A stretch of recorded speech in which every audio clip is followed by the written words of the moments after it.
Hello and welcome to the lesson on Coulomb's law. So what's today's goal? I can explain how Coulomb developed his law, and I can use his results to solve problems that occur in real-world situations. So what are we looking at? We are looking at Coulomb's law specifically and what came from that.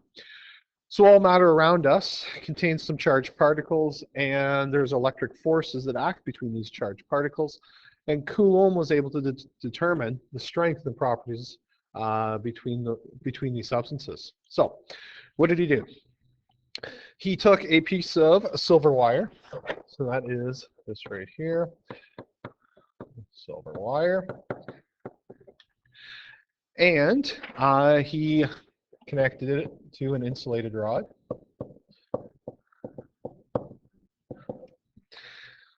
And he attached a paper disc, so this is a counterweight, paper disc, and at the other end he put a pith ball, same as what you would have used in grade 9. So that was the apparatus he set up. So at one end he put a pith ball. It was covered in it's yellow. In my video it's yellow because it was covered with some gold foil. It's material that maintains charge quite easily. Silver wire, it's used, it's very expensive, but it's used because we can calculate, or it's easy to calculate the torsional strength of it. So what did he then do? Well, he brought forward a second pith ball. So here's our second pith ball. Brought it closer to the first one that he connected. What happened was, because he charged them the same through contact, so Q1 and Q2 are the same here for these pith balls. So that's pith balls. Because they have the same charge, they naturally would repel each other. All right. So he brings them closer together, these pith balls. They repel each other, and from that, there is some torsion, and that's shown here with this pink arrow. So it twists the wire. All right. So because he knows he can measure that torsional strength, he could measure the amount of force required to twist that wire, and that was his apparatus, and that's exactly what he did. So he repeated it a couple times. And what was his findings? And that's what's quite interesting here. His first finding was force is inversely proportional to the square of the distance between the charges. So in simple speak, force is, not equal to, proportional to 1 over r squared. All right, so that's one of the relationships he drew up through either graphical representation or whatever process he was employing. He also found that there was a direct relationship between force and the product of charge, so Q1 and Q2. So as we combine these together, my spacing's kind of gone funny here, so pause that for a second. So when we combine all those factors together and combine it together, it creates an equation of, I'm going to leave a little bit of space, Q1 times Q2 over r squared. And similar to Newton, there was some kind of factor that needed to be incorporated in there, and we found, or what Coulomb found, was the value of K. And K is listed off to the side here. It's what we call Coulomb's constant, 9 times 10 to the 9th Newton meters per Coulomb squared. Now, for some people here, you start looking at this particular equation, all right, where Q1 and Q2 are the charge of each individual particle. It's starting to look kind of similar to the formula Newton developed. If you look at the two, they look very, very similar. Where you had a gravitational constant, instead of charges, we had masses, and the distance between two objects. So we can start to see that the universe kind of has some kind of master plan here, apparently, since the relationships are eerily the same here. So moving forward then, we put it all together. Coulomb's law applies when the charges on two spheres are very small, and the two spheres are small compared to the distance between them. So this is not going to work for charged beach balls, okay? This works for at the kind of the atomic level, if you want to think of it that way, or very small. and the objects need to be very small compared to the distance between them. So that's the first thing, that it's kind of the qualifier here. If you want to talk about the attraction between two beach balls, you need to use Newton's law that I just talked about. We're talking about really small particles, then we're going to use Coulomb's law. Second one, forces involved act along a line connecting the 2 point charges. So if we're going to talk about the direction or the charges, they will act upon a line between center to center. Okay? The charges are going to repel if they're alike, attract if they're unlike. So that follows along with what you already knew. Finally, Newton's third law. The electric force, by Newton's third law, the electric force exerted on A by body B is equal in magnitude and opposite in direction. So basically Newton's third law says if you push on something, it's going to push back, and that's exactly what's happening there.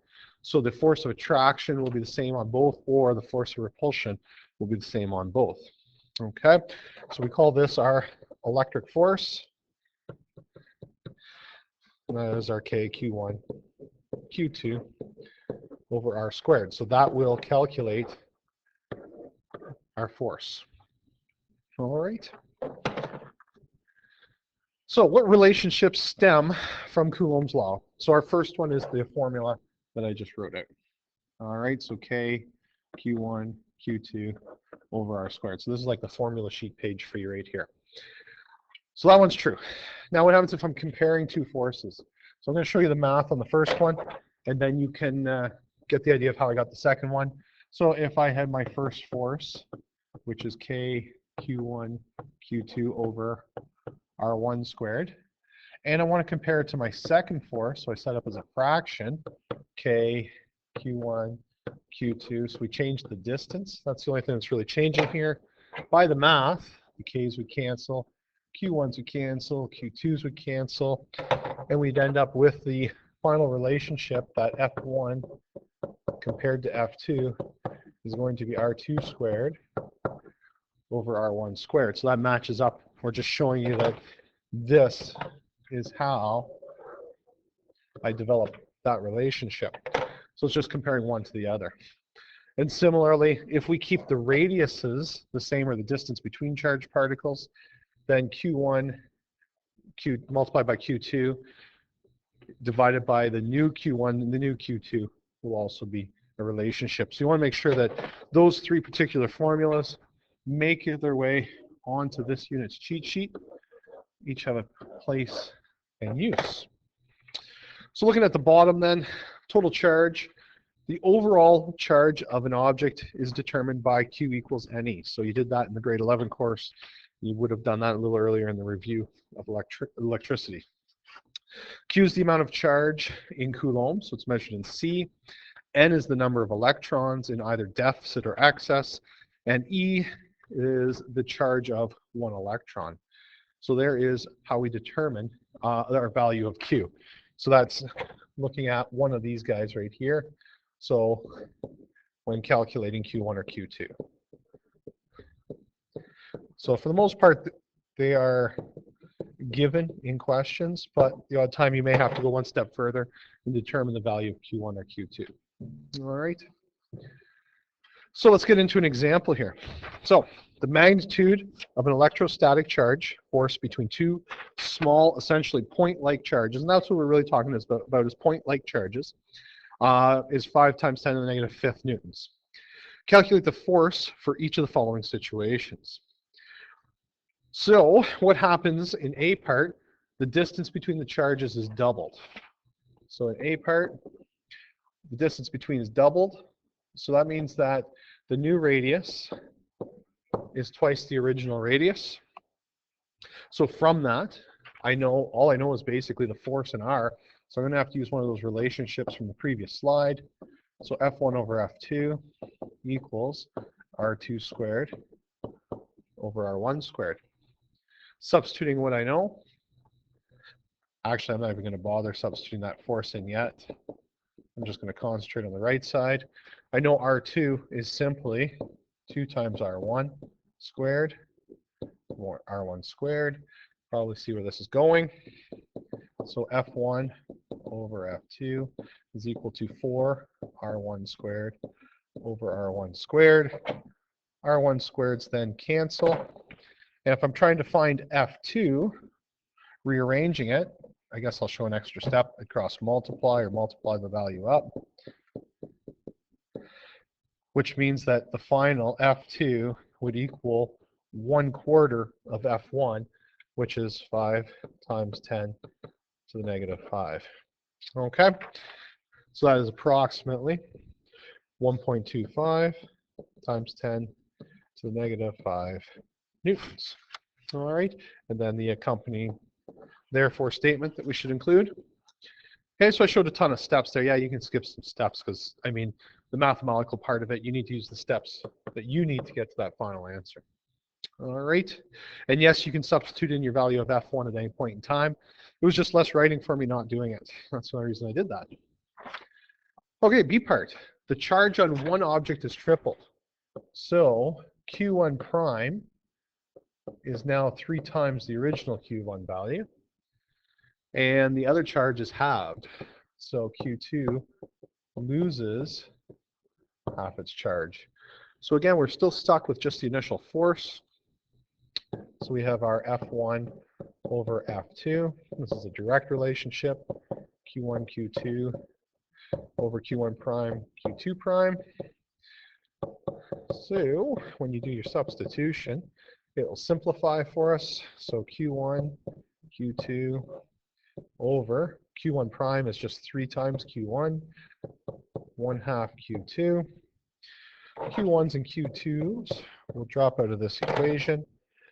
So it's really equal to 3 times a half is 3 halves in the denominator. So it really works out to be 2/3. That's F1 over F2. So therefore, doing the math, isolating for F2, it's going to equal 3 halves, 5 times 10 to the negative 5 newtons. And then you have the appropriate therefore statement right there. If you're not sure on the math, please go through the normal steps you would have if this was a regular question, and you'll find that that's the math there, so you can skip when necessary. Now the final question, question C. What happens if both A and B parts happen at the same time?